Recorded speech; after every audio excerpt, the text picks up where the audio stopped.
enquanto iam caminhando e falando, eis que um carro de fogo, com cavalos de fogo, os separou um do outro. E Elias subiu ao céu num redemoinho. Uau! Esse é um momento fantástico.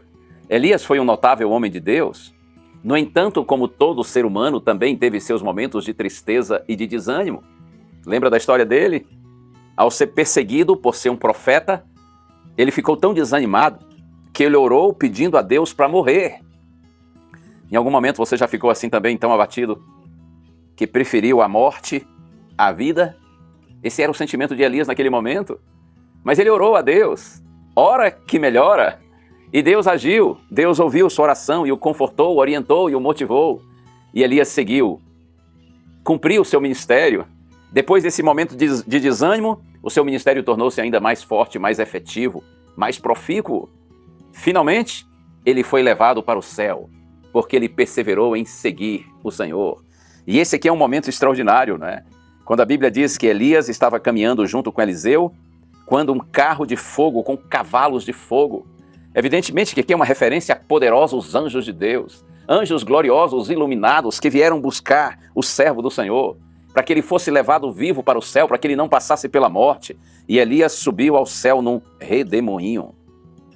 Como eu disse, depois de uma fase de tristeza e de desânimo, ele ouviu a voz de Deus e prosseguiu para a vitória. E finalmente ele foi trasladado, foi levado vivo para o céu.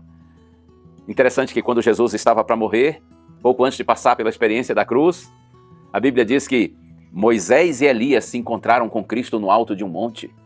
Esses dois homens de Deus, Elias, que foi levado vivo para o céu, e Moisés, que morreu, porém Deus o ressuscitou, ambos se encontraram com Cristo para confortar Jesus e motivá-lo num momento dramático da sua existência, quando se aproximava o momento de passar pela cruz.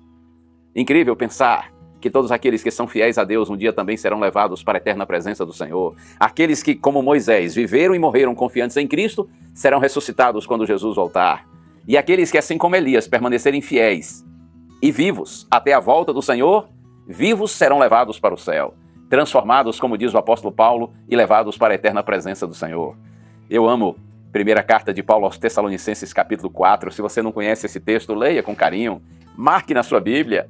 Lá está escrito que quando Jesus se manifestar em glória, todos os que morreram confiantes em Cristo ressuscitarão primeiro. E aqueles que estiverem vivos e que são salvos, são justos, fiéis a Deus, eles também terão o seu corpo transformado, de um corpo corruptível para um corpo incorruptível. E nós nos uniremos com os salvos que foram ressuscitados e a partir daí estaremos todos juntos para sempre com o Senhor. Deus lhe abençoe. Assim como Elias, seja fiel a Deus. Se morrer, você vai ressuscitar quando Jesus voltar. Se você e eu estivermos vivos ainda até a segunda vinda de Jesus, seremos transformados e levados para a sua eterna presença, como Elias foi. Vamos orar? Bendito Deus, nós te glorificamos pela certeza da salvação em Cristo. Ajuda-nos, Senhor, a perseverarmos em Ti. Se morrermos ou vivermos, que nós morramos e vivamos para o Senhor, a fim de que com o Senhor estejamos eternamente. Oramos em nome de Jesus. Amém.